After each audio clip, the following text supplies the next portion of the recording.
Just after 5 p.m. on Halloween 1957, in a Los Angeles suburb called Sun Valley, 35-year-old Peter Fabiano turned off the lights at his beauty salon, flipped the sign in his shop window from open to closed, and got into his car to begin the short drive home. Peter turned onto a long residential street and pulled into the driveway of a corner house at the end of the block. Peter put the car in park and just sat for a moment. As he stared at the Halloween decorations his wife had hung on the windows, he couldn't help but feel a sense of pride. He couldn't believe this was his house. And to him, his house was sort of a symbol of how dramatically his life had recently changed. Just a few short years earlier, Peter had felt completely lost. He was living by himself and struggling to make ends meet, and that's when he got mixed up with some bad people who said he could make some money working for them. Even though Peter had agreed to do this, he had known it was not a smart decision, and he was quickly proven right when he ran into trouble with the law. Peter ultimately avoided doing jail time, but this had been a wake-up call for him. After that, he had worked hard to clean up his act and to really start planning for his future. And his hard work eventually paid off. Now he was married and ran a successful business, and he owned a brand new home that had literally just been built. In short, Peter Fabiano was living the American dream. And on top of that, he was enjoying the kind of personal freedom that he had personally fought for on the front lines during World War II. Life was good. Peter strolled up his front walkway between the rows of carved Halloween pumpkins and stepped inside his house. His wife Betty walked up to him, carrying a large bucket full of candy, and as she placed the candy on a table near the door, Peter gave his wife a peck on the cheek. Betty smiled and then quickly turned and walked away. And Peter wondered if maybe Betty's smile was forced, and if maybe she was mad about something. As happy as Peter was about his job and his new house in the suburbs, he and Betty's marriage had its share of difficulties. In fact, just that summer, a few months earlier, things had gotten so tense between them that Betty had moved out for a while. But she had come back, and things had really seemed like they were getting better between them. And so Peter decided to ask a simple question just to gauge Betty's mood. He said, "Hey, have any trick-or-treaters come by yet?" And to Peter's relief, Betty laughed and told him it was still too early. All the trick-or-treaters were probably still eating dinner. Peter relaxed, convinced he'd been reading way too much into his wife's smile, and he started to get excited about handing out candy to a parade of children in funny costumes. In the 1950s in the United States, the act of trick-or-treating had really started to become a popular Halloween tradition for children, and the holiday itself was growing into the huge part of American pop culture that it is today. When Peter was a kid, he didn't get to go trick-or-treating. It wasn't really a thing back then. But now, even though he was an adult, he was quite happy to be a part of it, even if his role was just handing out candy. Peter's teenage stepdaughter, Judy, came bounding out of her room in full costume, dressed as Alice from Alice in Wonderland. She said she was heading out to a Halloween party, and she had a ride there, but she would need a ride home. Peter said no problem, he'd come pick her up, but no later than 10 p.m. because it was a school night. Judy huffed and said fine before telling him where she'd be and walking out the door.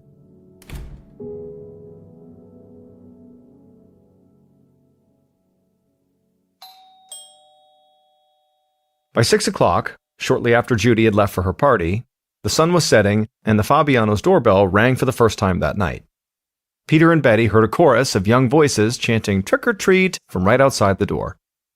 Betty smiled, put on her pointy black witch's hat, grabbed the bucket of candy by its handles, and opened up the door. In front of her stood a little boy in a robot costume, and on either side of him were what Betty assumed were his two big sisters, both dressed as fairies. Betty reached into her bucket and grabbed as much candy as her hand could fit, and then dropped the candy into each of the kids' bags. The kids thanked her and ran off. At this point, Peter walked up behind Betty to look outside, and he saw more children approaching. It looked like it was going to be a busy night. A little before 11 p.m. that night, after the last of the trick-or-treaters had come by the house, and Peter had picked up his stepdaughter Judy from her Halloween party, Peter walked into his bedroom and saw Betty reading in bed. He slipped into his pajamas and yawned. He thought about how he and Betty would have to be up at the crack of dawn tomorrow to get Judy to school, and also then to open the two salons they ran for a full day of appointments. And so all Peter wanted to do was just collapse and go to sleep. And so Peter slid into bed with Betty, but then put her book down on the nightstand and she turned off the lamp. As the couple lay in bed, Peter remarked to Betty that this time of the year was exhausting. Betty agreed. Decorating, hosting, entertaining, these things were hard work. She said now that Halloween was over, they would have to start sending invitations for Thanksgiving. And then as soon as Thanksgiving was over, they wouldn't even have time to breathe before they'd have to start decorating for Christmas and planning their big Christmas party. Peter joked that maybe next year they should just board up their house for the holidays and take an extended vacation. Betty started to laugh, but before she could say anything else, their doorbell rang. Peter sat up, switched on the lamp, and looked at the clock. It was 11:15 p.m. He turned to Betty and said it seemed really strange that somebody would ring their doorbell so late. Betty thought it might just be a late trick-or-treater, even though more than 2 hours had passed since the last trick-or-treater had come by. Peter pushed himself out of bed. Maybe it was one of the earlier visitors coming back for seconds, he said. If so, it was their lucky night, because they still had more than enough candy to last through the new year. Peter put on his robe, stepped into his slippers, and began walking towards the front door. And as he did, the doorbell rang again. And this time, Peter heard "trick or treat" from a voice calling out from the other side of the door. And so Peter picked up the bucket of candy on the side table, reached for the doorknob, and pulled the front door open.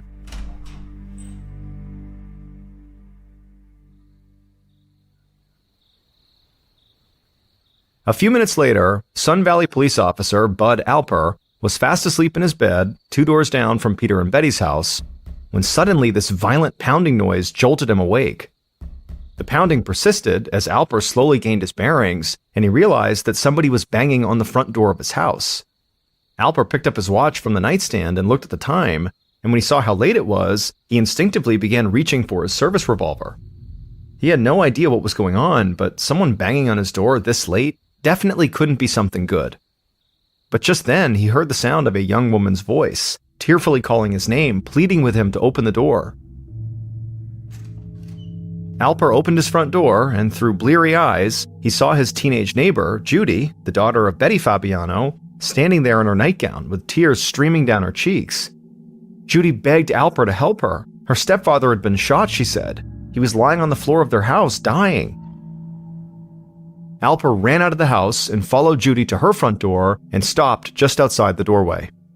Alper saw Peter lying motionless on the floor, partially blocking the entrance to the house. Alper quickly stepped over him and darted inside the house, and he saw Betty, Peter's wife, standing frozen in the hallway, with her hand over her mouth, looking like she was in shock. Alper asked where their phone was, and Judy pointed towards the kitchen.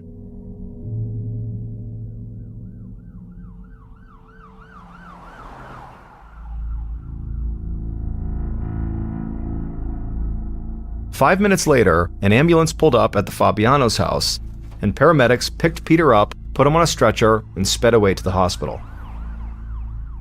Officer Bill Lehman of the Sun Valley Police Department parked his cruiser at the Fabiano house just as the ambulance left, and he walked up to the front door.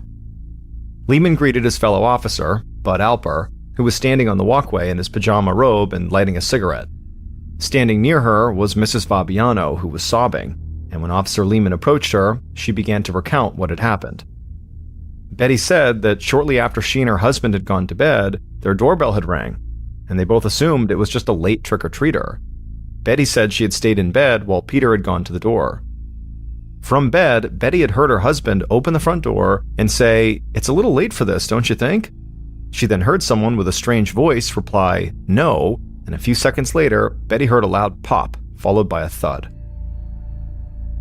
As Betty got out of bed and began running to the front of the house, she heard tires screeching and a car speeding away, and there, at the foot of the front door, she found her husband lying on the rug, bleeding from a wound in his chest. Betty told the officer that, based on the tone of her husband's voice after he opened the door, she was pretty sure that whoever he was talking to at the door was an adult, and she could almost swear that the voice she heard in response to him sounded like a man impersonating a woman. Lehman furrowed his eyebrows as he jotted down this strange detail in his notepad. Was the person at the door using a fake voice, because Peter would have recognized them otherwise? And if this was the case, did it mean they were also wearing some sort of costume? It was Halloween after all. Lehman walked back to his cruiser, reached inside of it, and then returned to the front door with a small box. He placed the box over the doorbell and secured it there with some tape. That way nobody could touch it before crime scene investigators showed up to dust for prints. Officer Lehman turned to Betty and asked if she knew of anyone who might have wanted to hurt Peter or wanted Peter dead. Betty hesitated just for a second and then shook her head. She said she couldn't think of anybody. A short time later, homicide detective Pat Keeley rolled up to the Fabiano house and took over the investigation. Officer Lehman briefed Detective Keeley on the details of what had happened, and then Keeley approached Betty. He took off his hat, lowered his head a bit, and said he hated to have to tell her this, but her husband Peter never regained consciousness, and he was pronounced dead upon arrival at the hospital. Betty immediately broke down and began crying and hugged her daughter. Keeley stepped away to give the victim's grieving family members some space, and as the crime scene investigators showed up to process the scene, Keeley walked across the street to begin his neighborhood canvass. Keeley knocked on the door of the Fabianos' adjacent neighbors and asked if they had seen or heard anything suspicious. The neighbors told the detective that they had heard a loud pop, maybe about 15 minutes earlier, but aside from that, they hadn't noticed anything out of the ordinary. As the detective scribbled this into his notepad, the neighbor suddenly remembered something he didn't think much of at the time. He said a couple of times that evening, when he would look out the window to see if there were any more trick-or-treaters coming, he noticed a car parked in the street that he'd never seen before. It was an older model, dark-colored sedan, and by his count, it had been parked there for maybe at least an hour, but now it was gone. The neighbor wished he could provide more information, but he didn't take note of the make or model, and he wasn't able to offer a description of anybody in the car. Keeley continued canvassing the neighborhood, but none of the other people on the block saw or heard anything unusual. So he returned to the Fabiano house, hoping that the crime scene investigators had found something useful that might help him close this case quickly. But the news from the other investigators was equally disappointing. There were no fingerprints on the doorbell and no shell casings at the scene. In fact, they hadn't uncovered anything at all, not a single piece of evidence. This crime scene was totally clean.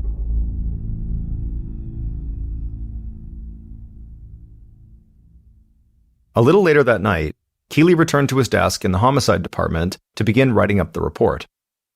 The 46-year-old veteran took a deep breath and exhaled in a long sigh. He knew he was in for a long night, and he was at an age where he was beginning to wonder if his 95% homicide clearance rate was worth the toll these long nights must be taking on his health. Keeley finished writing up the report and then began looking over what he'd written.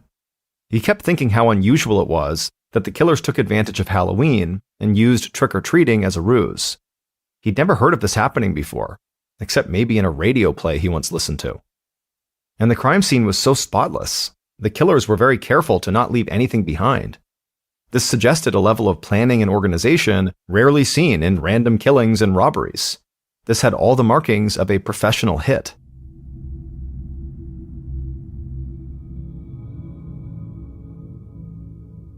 The day after the murder, Detective Keeley drove down to the Hall of Justice and made his way to the Records Division. He wanted to find out if Peter had any sort of criminal background or maybe a connection to the mob that might have led a professional hitman to show up at his door and kill him. Keeley asked the records clerk for anything he could dig up on a Peter R. Fabiano. The records clerk disappeared into a back room, and a short time later, he returned with a file and handed it to Keeley. And the second Keeley opened that file up and began reading, he knew his instincts had paid off. Peter Fabiano did have a criminal record. About 9 years earlier, Peter had been a bookie, which meant he was setting up gambling bets, taking bet money, and paying out winnings. This was illegal, and Peter had been caught and convicted on a bookmaking charge. He was sentenced to 180 days in jail, but the sentence was ultimately suspended, and he never served any time. Keeley knew that bookies were often associated with organized crime, and he wondered how deep Peter's ties went.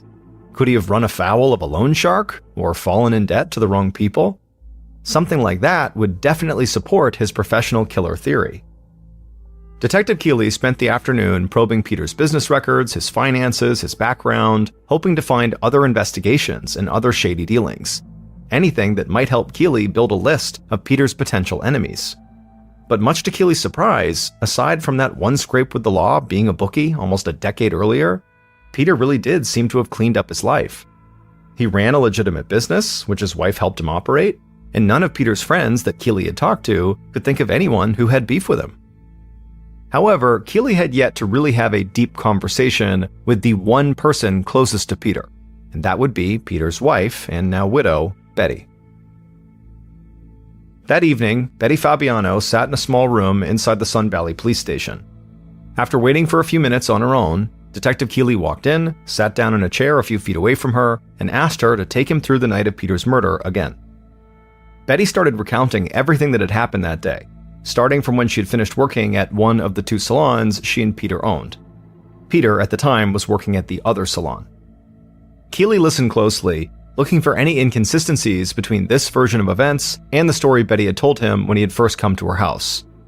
Keeley was not ready to write off the idea that a hired killer had shot Peter, but maybe it wasn't the mob that hired them. Maybe it was the victim's wife.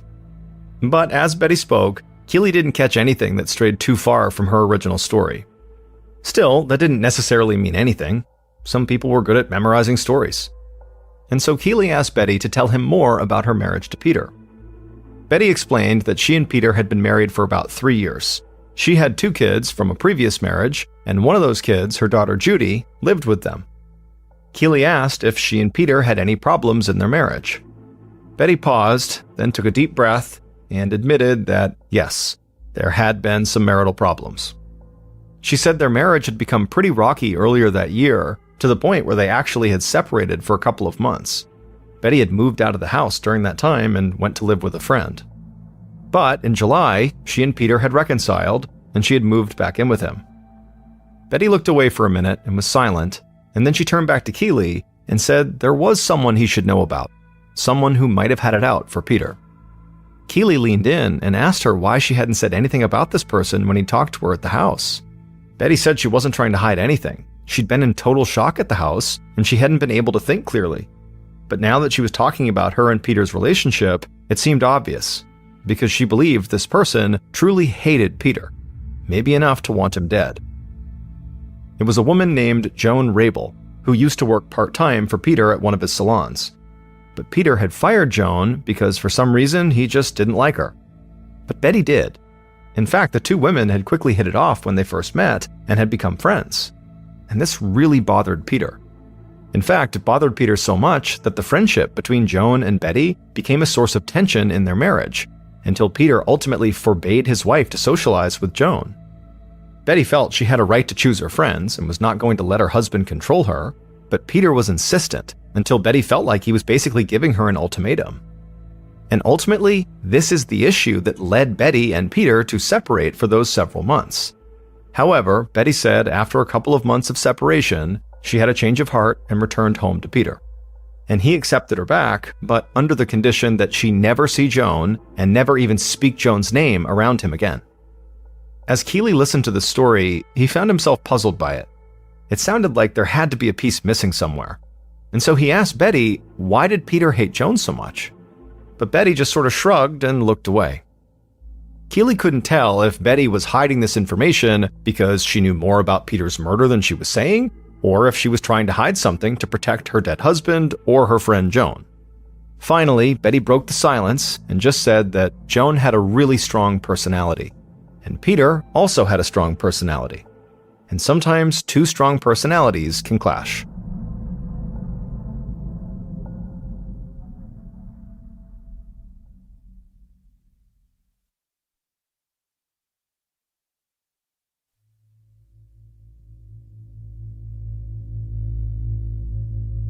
The next morning, 2 days after Peter's murder, Keeley and his partner decided to pay Joan a surprise visit.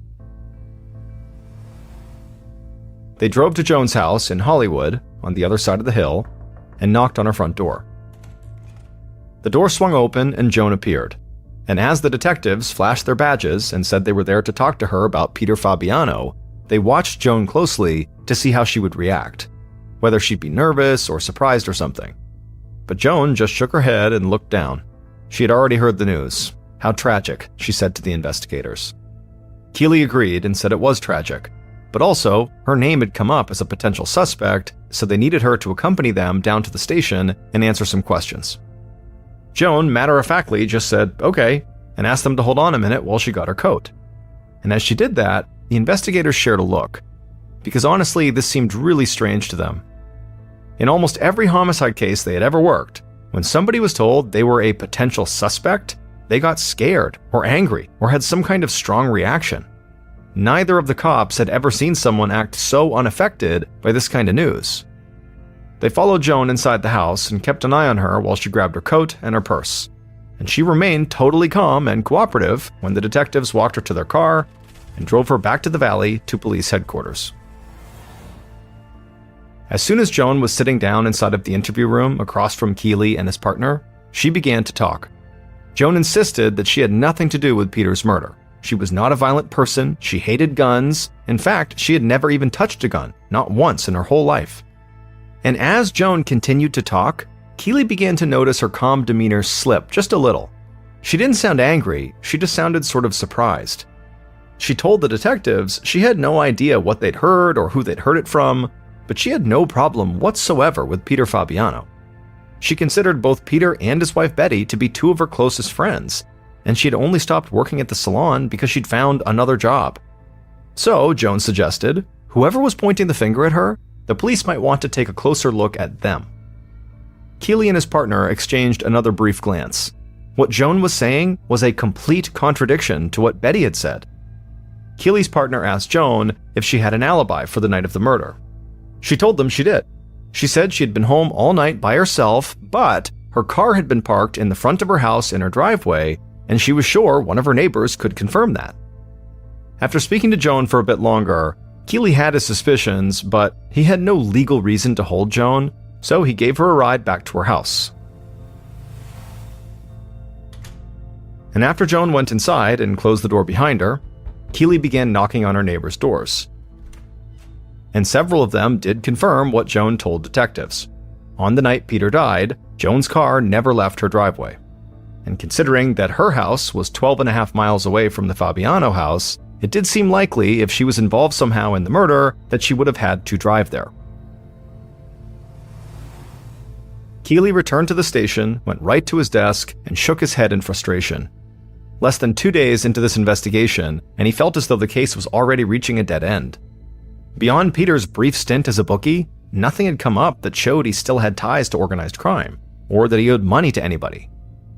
Betty and Joan had told him wildly different stories about Joan's relationship with Peter, so he figured one of them had to be lying.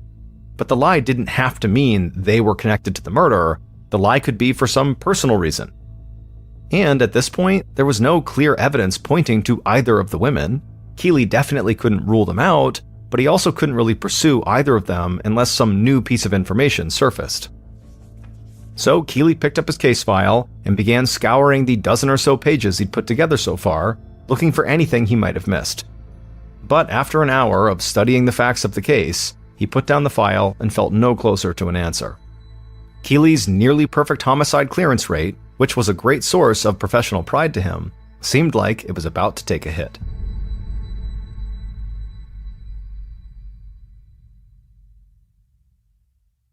Nearly a week after the murder, on November 5th, 1957, Peter Fabiano was laid to rest. Following the funeral, Detective Keeley continued to interview Peter's friends and family, but these conversations never seemed to get him anything new. Several more weeks passed, and no matter how many times Keeley looked over his case file, he didn't get any closer to figuring out who had murdered Peter. And with nothing more to go on, and new cases piling up, Detective Keeley and his team turned their attention to other open investigations. The Fabianos' Thanksgiving dinner that year had one fewer face at the table, and while they ate, there was this sense of despair hanging over all of them.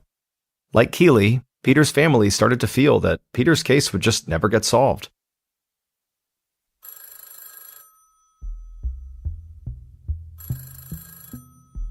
But on a day not long after Thanksgiving, in early December, the telephone rang at the Sun Valley Police Department. A muffled voice on the other end of the line told the dispatcher they had a tip in the Peter Fabiano case.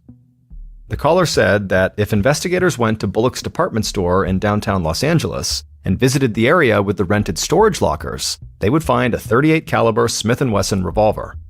This was the gun that was used to kill Peter Fabiano. The caller then provided a locker number and then hung up without giving their name. The dispatcher took down the information and quickly passed it along to Detective Keeley. Keeley was skeptical that this tip would lead anywhere. Whenever a case was all over the news like this one, he usually got at least one call from somebody just looking for attention. Rarely was a vital piece of information just handed to him. It's never that easy. But Keeley was a diligent investigator who followed up on basically every single lead. And so far, the Fabiano case had offered very few. So this was something worth looking into. So Keeley and his partner drove to downtown Los Angeles, entered the Bullock's department store, and had the locker attendant open up the locker the tipster had indicated. And when Keeley looked inside that locker, he couldn't hide his excitement because there inside of it was in fact a .38 caliber Smith & Wesson revolver. Keeley asked the locker attendant whose name the locker had been rented under. The attendant opened a registration book, and when she read the name to Keeley, Keeley had never heard of them before. Keeley put the revolver into an evidence bag and drove it back to the station. He knew he would need to figure out where the gun came from, who the gun was registered to, and if the gun had ever been reported stolen. He also knew there was a good chance the locker had been rented under a false name, but he hoped the gun would still lead him to Peter's killer. So he called the state police and gave them the serial number of this gun. And within minutes, Keeley learned that the gun had been purchased on September 21st of that year, the month before the murder, from a gun shop in Pasadena, about 15 miles away. And the buyer of the gun was the very same person who rented the storage locker where the gun was found. This person had not used a fake name to get the gun or the locker. So Keeley could easily track them down, and he was now almost positive this person killed Peter. That evening, after obtaining a warrant, Detective Keeley and his partner arrested the person who had bought the gun and stored it in the locker. The detectives brought this person to the station and sat them down in the interrogation room, and as soon as the interview began, this person openly admitted to shooting Peter Fabiano. And they would tell investigators the entire story right from the very beginning all the way up to the aftermath of the killing. And once Keeley and his partner had all these details, all the pieces began falling into place, and everything that might have confused Keeley early on now suddenly made perfect sense.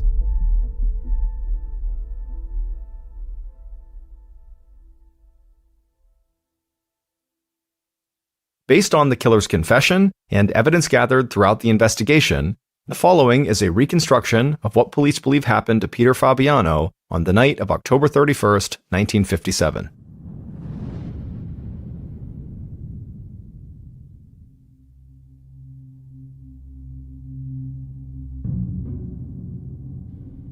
At around 9 p.m. that night, the killer, wearing face makeup and baggy clothes, sat in a parked car a few houses down from Peter's, and just watched and waited. Just after 11 p.m., so after sitting in the parked car for 2 straight hours, the killer saw the bedroom lights in the Fabiano house go off. At this point, the killer slipped a mask over their face and red gloves over their hands, and then climbed out of the car and began walking toward the Fabiano's front door, carrying a brown paper bag with a .38 caliber revolver hidden inside of it.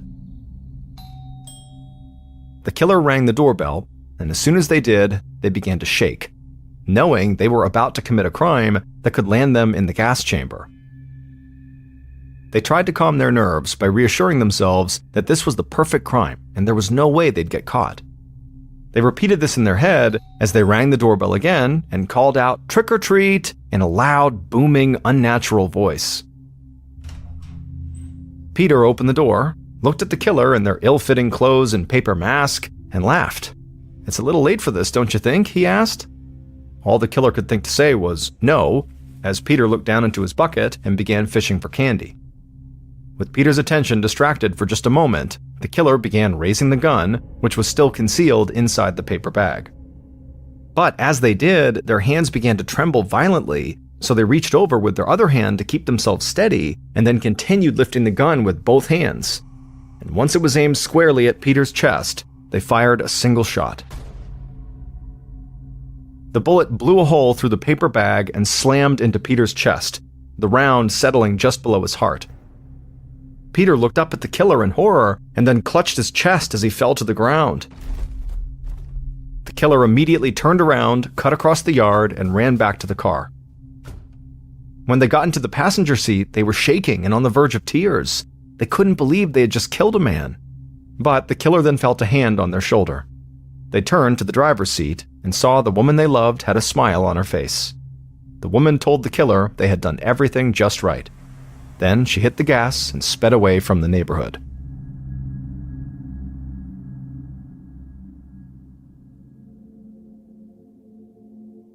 It would turn out Peter Fabiano's killer was a woman named Goldine Pizer.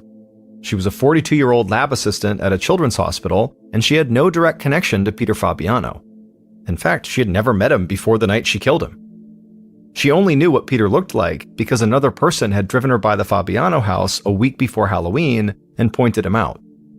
And this other person was Goldine's only connection to Peter, and this other person was the actual mastermind behind the murder.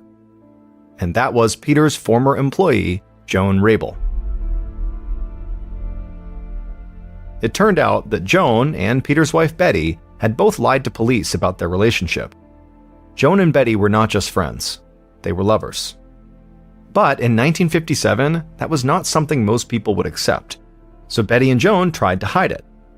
However, Peter still found out about their relationship, and when he did, he was livid. He fired Joan from his salon and forbade his wife from ever seeing Joan again. But instead of submitting, Betty left her husband and went to live with Joan. However, after a couple of months with Joan, Betty realized she was better off staying with Peter and broke off her relationship with Joan.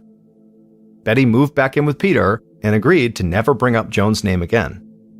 And it was at this point that Joan began plotting Peter's murder.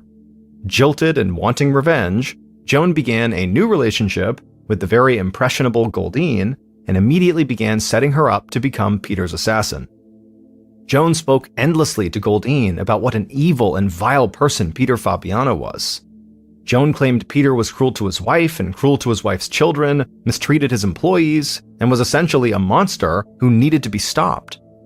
Over time, Goldine grew to despise Peter just through Joan's portrait of him, and that's when Joan began actively putting her plan into motion. Goldine cared so deeply for Joan, she would have done just about anything for her. And so when she walked into that Pasadena gun shop on September 21st, she felt like she was doing a heroic thing. Once the two conspirators had their plan all worked out, they decided Halloween night was the best time to carry it out, because they knew Peter would be more likely to open his door to a stranger after a steady stream of trick-or-treaters had been to his house. On the night of the murder, Joan borrowed a friend's car, leaving hers in the driveway to create the alibi, and then went to pick up Goldine at her house. Joan then drove Goldine to the Fabiano street, waited in the car until the deed was done, and drove her back home. At which point, Joan told Goldine to forget they ever knew each other and vanished from her life. Once Goldine realized she'd been used and manipulated by Joan, who didn't actually care about her, the hold that Joan had over her was broken. So when Detective Keeley got the anonymous tip and tracked Goldine down, she was more than willing to tell him everything. Joan Rabel and Goldine Pizer were both charged with first-degree murder.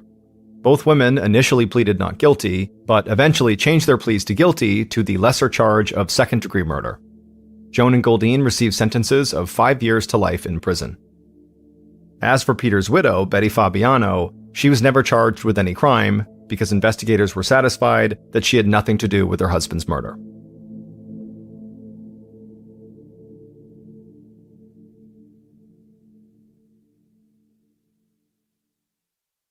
A quick note about our stories: they are all based on true events, but we sometimes use pseudonyms to protect the people involved, and some details are fictionalized for dramatic purposes. On August 20th, 1989, Eric and Lyle Menendez returned home to their family's mansion in Beverly Hills and knew right away something was wrong. The driveway gate was unlocked, and then they went to their front door and it was already open. They pushed the door open and cautiously walked inside and saw there was blood on the ground and looked in their TV room, and there, slouched against the couch, was their father, Jose, and their mother, Kitty. They had both been executed. Eric and Lyle are beside themselves. They call the police and they're in total hysterics, screaming for the officers to get there, that someone's killed their parents. The police show up, they go inside, and just based on the brutality of the injuries, Jose and Kitty had clearly been gunned down with shotguns and multiple blasts because pieces of them were missing. They were just totally destroyed. The police, because of that, assumed this has got to be a mob hit. There is some real aggression here, This is not an accident, this is a statement. The police immediately turned to Jose's business. He was the CEO of this very prominent media company. He had made millions and millions of dollars. He was very well connected, and they figured that somewhere in his dealings there must have been a bad actor that was after him. And so for the first 6 months of the investigation, the focus was almost exclusively on Jose's business contacts. Meanwhile, Lyle and Eric seemed to go totally crazy. They immediately inherited the $14 million family estate, and there was this huge cash payout right up front. And so the two of them go on this insane spending spree over those first 6 months. They bought condos on the water, they bought cars and Rolexes, they bought a chicken wing shop for $550,000. I mean, they were just buying things left and right. During their parents' funeral, Lyle was overheard talking about how he can't wait to go to the US Open, and look, I just bought a new Rolex. His mind was not on the fact that his parents had just been savagely murdered. It was on, what fun thing am I going to do with my money next? After the funeral, Eric decided he was going to put his energy into becoming a professional tennis player. So for $60,000, he hires a tennis player to live at his house and work with him every day on tennis, even though realistically Eric was not a very good tennis player. But that was his focus. That's what he was going to work on. And Lyle spent most of his time building a team of people that could help him make investments into different companies in and around New York and New Jersey. But in addition to spending tons of money on their respective career interests, the brothers were also going to therapy sessions. And during one particular closed-door session, Eric would tell his therapist that me and my brother actually killed our parents. Eric clearly believed that he was able to talk to a therapist about anything and nothing would escape this room, that it was totally confidential. But what Eric wasn't planning for is the therapist's assistant was outside the doors walking by and overheard Eric say it. And she would tell the police would confront Eric as well as Lyle, and very quickly Eric and Lyle would confess. During their confession, they told investigators that on August 18th, they went out and purchased 2 shotguns and they stored them in their home. The next day, on August 19th, the brothers and their mom and dad go out on a fishing trip together the whole day. They come back, and then on August 20th, the 2 brothers retrieve their shotguns while the parents are sitting in the TV room, and they walk in and fire 15 shots into their parents, obliterating them. Afterwards, the brothers would ditch their shotguns and bloody clothes, and they would go to the movie theater and they would watch Batman.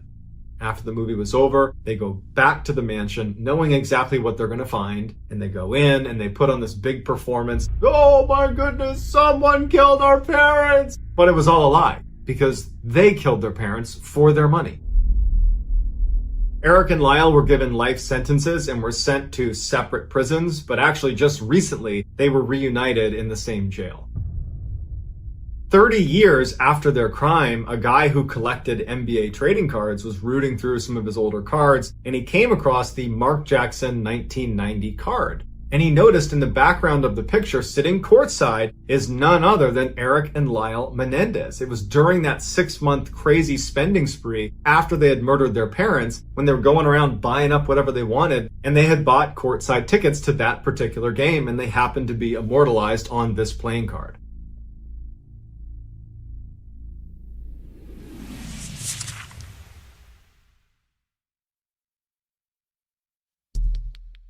The next and final story of today's episode is called Privilege.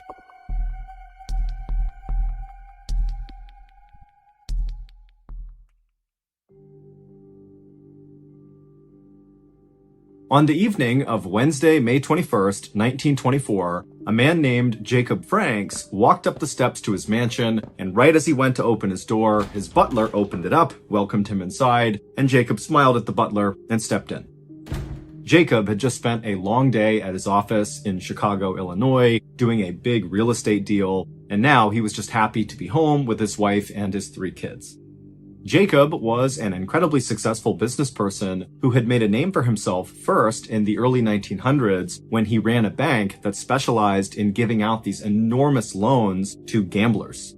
But it wasn't until he was named the president of the Rockford Watch Company and he expanded into real estate that he became outrageously wealthy. His fortune in today's dollars would have been around $70 million. But now that Jacob was so well established in the business world in Chicago, he was trying to make a more conscious effort to spend more time at home with his wife and kids. And so as soon as he walked past his butler into his mansion, he hung up his hat and his jacket, and he went to find his wife, Flora, to tell her about an idea he had for a trip for that upcoming weekend. But when Jacob found Flora, she was not remotely interested in talking about their weekend plans, because Flora was very worked up about their youngest son, Bobby. Bobby, who was 14 years old, was supposed to come home right after school, but it was now 6 p.m. and he still hadn't shown up, and she had no idea where he was. And Jacob's reaction to this news was just to feel kind of aggravated. Bobby was generally a really good kid.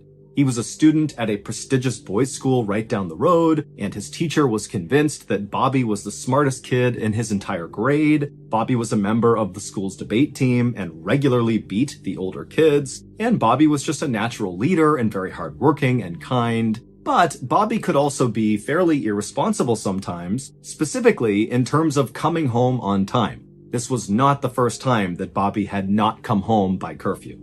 So Jacob told Flora, don't worry about it. This is something Bobby does. He likely lost track of time. And as Jacob and Flora are having this discussion, Bobby's older brother came into the room and suggested to his dad, Jacob, that perhaps Bobby was across the street at Richard's house. Richard was Bobby's cousin, playing tennis on their private court.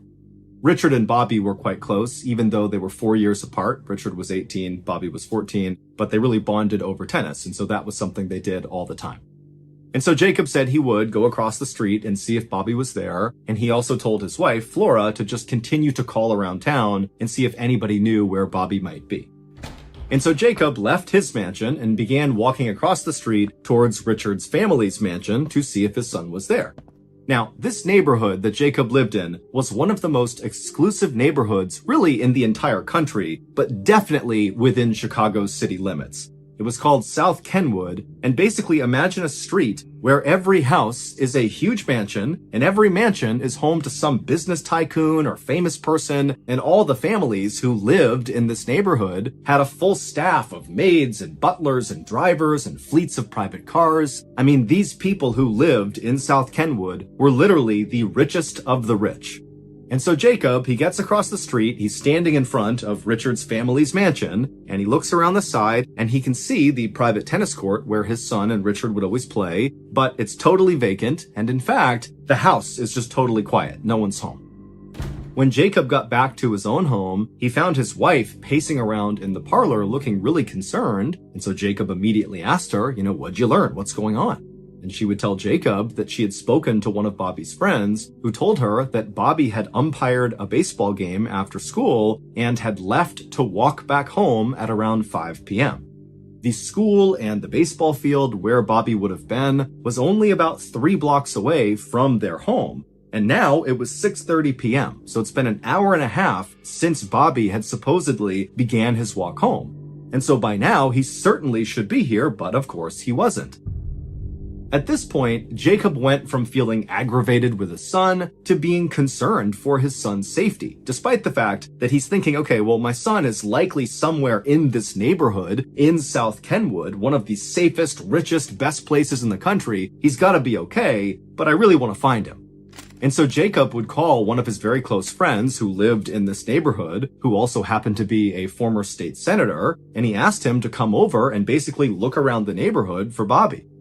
When the state senator friend arrived at Jacob's house, the two men left and began walking down the street lined with mansions, making their way towards the school where Bobby supposedly had been umpiring. And when they got there, they saw there was no baseball game happening, and the school was dark and closed for the night. But Jacob and his friend decided that, maybe it was possible that after umpiring this game, when Bobby had begun his walk home, maybe he had taken a detour into the school to get something, and then perhaps the doors got shut and locked on him. And so Jacob and his friend went to the school and looked for a way to basically break into the school. And sure enough, they would find an open window, they'd open it up, they would climb inside, and they would search the entire school, but Bobby was not in there. At this point, Jacob was really starting to panic. His friend was trying to calm him down, but Jacob is now thinking, something is terribly wrong with my son. And so the two men actually ran from the school back to Jacob's house. And when they went inside, Jacob immediately called out to his wife to see if maybe she had located Bobby. But when he called Flora's name, there was no response. And so Jacob and his friend, they run inside and they make their way towards the parlor, which is where they had last seen Flora before they left. And when they walked in there, they found Flora lying on the ground, totally lifeless, with the phone off the hook right next to her hand. And so Jacob and the senator, they run over and they begin shaking Flora, and suddenly she wakes up with a gasp, and she looks up at Jacob and just begins sobbing hysterically. And after Jacob finally calmed her down, she would tell him that after they had left to go to the school, she had received a phone call. And at first, she thought it was Bobby calling to check in. But when she answered it, it wasn't Bobby, it was a man's voice she didn't recognize, who told her that Bobby had been kidnapped. He was safe for now, but if they went to police, something terrible would happen to him. This mystery man also told Flora that they would be in touch soon with more information, and then they hung up. And Flora had been so overwhelmed by what she was told that she had fainted, and that was why they found her on the ground. That night, Jacob, Flora, and the state senator friend stayed up late going over, what they should do. Of course, they wanted to go to police, but this felt like a credible threat that Bobby could be harmed if they did that. And so they just went back and forth over how to handle this horrible situation. But by 2 a.m., they had made a decision. The state senator had some close friends and connections in the police department, and so they decided that they would go talk to the police, but they would swear them to secrecy so the kidnapper or kidnappers wouldn't know the police were investigating. And so, a few hours later, when the police department opened up, Jacob and the state senator friend went to the police, they spoke to the highest ranking officer who was sworn to secrecy, and then that morning, the police would begin a quiet investigation into Bobby's kidnapping. At the same time this investigation was beginning, on the morning of May 22nd, 1924, a man named Morton D. Ballard drove through downtown Chicago in a luxury car known as a Willis Knight. He pulled this luxury car into a parking lot right next to a rental car company, and after parking the car, Morton got out, he went inside of the shop, and he handed the keys over to the clerk behind the desk. The clerk would ask Morton, how did it go with your rental car? And Morton would say, oh, it was perfect, went totally fine. After that, Morton thanked the clerk, he turned around and walked outside where another luxury car was waiting for him, being driven by his good friend, Lewis Mason. And once Morton had climbed inside, the two men smiled and drove off and disappeared into traffic. That same morning, Jacob and Flora received a letter from the kidnapper or kidnappers demanding $10,000 in small unmarked bills, and if they gave this money over, they would get their son back. And immediately, Jacob went to the bank and got the money, but before he could actually deliver the money to the kidnappers at the location they had specified in this letter, the police, who were quietly investigating, discovered a clue that would break the case wide open.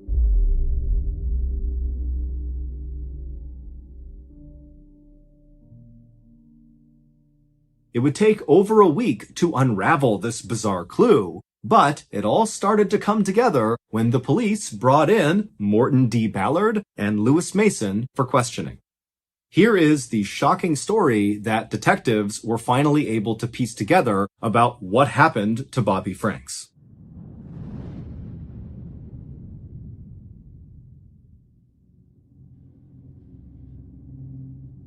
On May 7th, 1924, so 2 weeks before Bobby went missing, Morton D. Ballard walked into a hotel in Chicago called the Morrison and rented room 1031.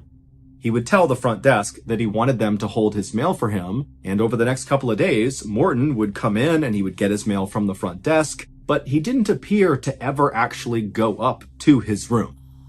Finally, a suspicious maid at the Morrison Hotel, who had been going into room 1031 every day to clean it, only to discover that Morton was not in there and the room was totally untouched and clean already, she went in one morning and saw Morton was not in there, and she would actually just open up one of Morton's suitcases that he had left inside.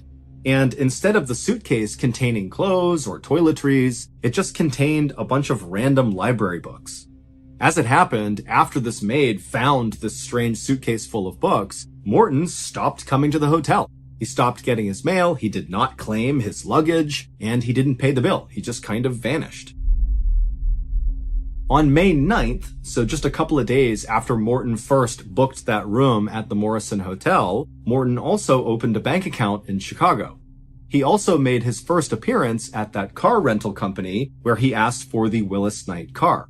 The rental company would not just let anybody take a Willis Knight car. You needed a reference to show that you were someone who could pay for this type of vehicle. And so Morton's friend, Lewis Mason, would give him that reference and allow him to rent the Willis Knight car.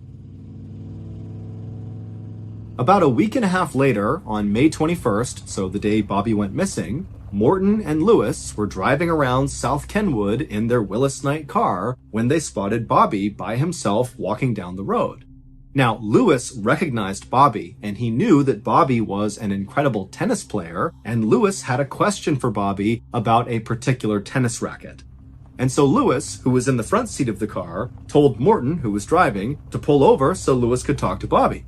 And so Morton pulled over, Lewis rolled his window down, he called over to Bobby, Bobby came over, and before long, Lewis and Bobby were talking about this tennis racket, and then when that conversation naturally wrapped up, Lewis offered Bobby a ride the rest of the way home, because that was where Bobby was walking to when they stopped him.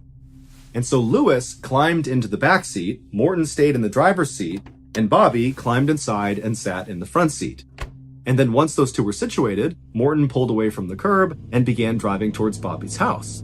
And as they were driving to Bobby's house, Bobby just kind of continued talking about this tennis racket because that was the thing they were talking about. And as he was mid-sentence, Lewis from the back seat reached into his pocket, pulled out a chisel, and then lunged forward and began smashing Bobby in the back of the head over and over again with this chisel. And as Bobby is screaming in pain and trying to protect himself, Lewis lunges forward, grabs Bobby, drags him into the back seat, and then holds him down, pulls a rag out of his pocket, and jams it into Bobby's throat. And then he closes Bobby's mouth and holds it shut until Bobby goes still. After that, Lewis kind of grimaced at all of Bobby's blood all over him, and he kind of pushed Bobby down onto the floorboards below, and then Lewis calmly climbed back into the front seat and sat down, and meanwhile, Morton has not remotely reacted to what's just happened. This is just business as usual. Morton and Lewis did not go to Bobby's house, but instead drove towards Indiana. And on their drive to Indiana, they would stop at a roadside restaurant and eat hot dogs and root beers with their car parked right near this restaurant with Bobby's body just totally exposed laying out on the floorboards of the back seat. Morton and Lewis would eventually get into Indiana, and they would head to this particular forest that Morton was familiar with because he was a bird watcher and often came out here. And when they got to this forest, they parked in this clearing. They got out, they checked on Bobby and confirmed that he was dead, so they pulled him out, they stripped all of his clothes off of him, they rolled him up in a rug, and then they dragged him over to this drainage pipe that sat underneath some railroad tracks in this swampy area, and they jammed him inside of it. And then they got back in their car, they drove back to Chicago, at which point Morton called Bobby's mother, Flora, and informed her that her son was kidnapped, but alive, even though he wasn't, and don't call the police, we'll be in touch soon. That night, Morton and Lewis would burn all of the clothes they had stripped off of Bobby. They would also clean the interior of their Willis Knight rental car, and then they would play a game of cards together before going to bed. The next day, May 22nd, so the same day that police began their quiet investigation into Bobby's kidnapping, Morton and Lewis would send that letter to Jacob and Flora demanding $10,000 for the safe return of Bobby. But unfortunately, before Lewis and Morton could claim their ransom money, Bobby's body was discovered. In fact, that day he was discovered. A walker was cutting through the woods in Indiana and saw Bobby in the pipe. And so when Morton and Lewis realized that, the jig is up, the family's never going to pay for their son because he's dead, they just returned their Willis Knight rental car and went back to their normal lives as if nothing had ever happened. But unbeknownst to him, Morton had accidentally dropped his eyeglasses right next to Bobby's body when they dumped him in the woods in Indiana. And Morton's eyeglasses were very unique. In fact, there was only one store in the world that sold this particular kind of eyeglasses. And so when detectives got the call about Bobby's body being found, they would also find these glasses. And that was the big clue, because these glasses led detectives to the store where they were sold, and the owner of the store was able to say that, yep, those particular glasses were sold to Morton. And when detectives went to Morton, Morton immediately pointed the finger at Lewis, saying that Morton didn't do anything to Bobby, Lewis did. But about a week later, on May 31st, both Morton and Lewis would confess to police that they murdered Bobby. But far more shocking than what Morton and Lewis had done was who they were, because Morton and Lewis were not their real names. The two men who killed Bobby Franks were rich kids just like Bobby who lived in South Kenwood. They created two fake names, Morton D. Ballard and Lewis Mason, and then they booked room 1031 at the Morrison Hotel. Now, they had no intention of actually staying at this hotel, and so they just left that suitcase full of books inside of the room to make it appear like they were staying there. But in reality, the only reason they booked that room is they needed a physical mailing address that was connected to their fake personas. And so after booking this room, they began sending mail to Morton D. Ballard and Lewis Mason at the Morrison Hotel, room 1031. And then after collecting that mail, which served as a sort of proof of legal name and address, they were able to open a bank account in Chicago. They dumped some money into that. And then again, they used their proof of legal name and address to rent that Willis Knight car, and then used money from their phony bank account to pay for it. And then once they had their luxury car, it was time to go kill. In reality, Morton was actually a 19-year-old prodigy named Nathan Leopold. He spoke 5 languages, he had already graduated from college, and he was a nationally respected ornithologist, which is someone who studies birds. Nathan's IQ was so high, it literally couldn't be measured. His father was the president of a very successful steamship company, and Nathan was planning to attend Harvard University in the fall to get yet another college degree. And Lewis was actually 18-year-old Richard Loeb, who was Bobby's cousin and one of his best friends. Bobby and Richard played tennis together all the time in Richard's private court, which is where Bobby's father went first to go looking for his son. Like Nathan, Richard was also a genius. He was the youngest person ever to have graduated from the University of Michigan. He graduated at 17 years old. And to celebrate the occasion, Richard's father, who in today's dollars was worth about $175 million, he was a retired vice president for the major retail store Sears, he bought Richard a custom golf course. He built him his own golf course. That was his graduation present. And at the time of Bobby's murder, Richard was actually enrolled at the University of Chicago's law school, studying to become a lawyer. Nathan and Richard would very proudly tell investigators that they didn't kill Bobby to get money out of his parents. Nathan and Richard were fabulously wealthy. The money meant nothing. Instead, they had come up with this scheme and killed Bobby because of their belief in the philosopher Nietzsche's concept of supermen. Men whose superiority allows them to rise above all ordinary rules, ethics, and laws. Basically, Nathan and Richard believed they were so much better than everybody else in the world that if they wanted to kill someone, they should be able to.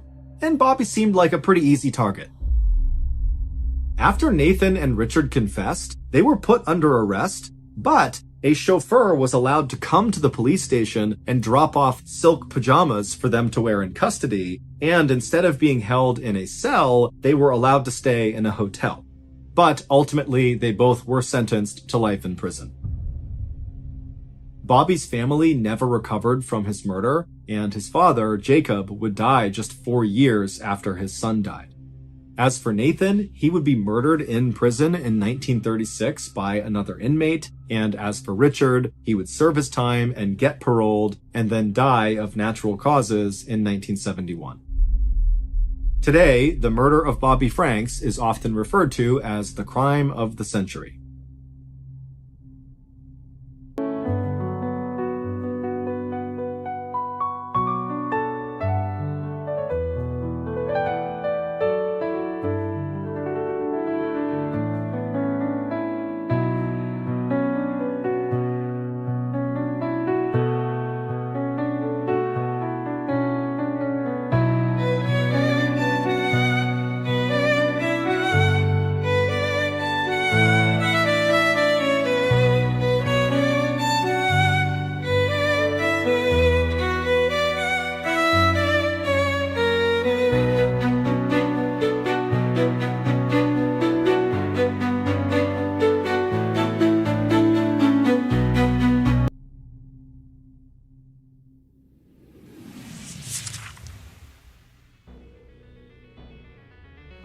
Thank you for listening to the Mr. Ballin podcast. If you enjoyed today's stories and you're looking for more strange, dark, and mysterious content, be sure to check out all of our studio's podcasts. They are this one, of course, Mr. Ballin Podcast, and we also have Mr. Ballen's Medical Mysteries, we have Bedtime Stories, and also Run Fool.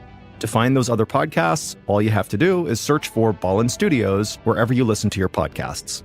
To watch hundreds more stories just like the ones you heard today, head over to our YouTube channel, which is just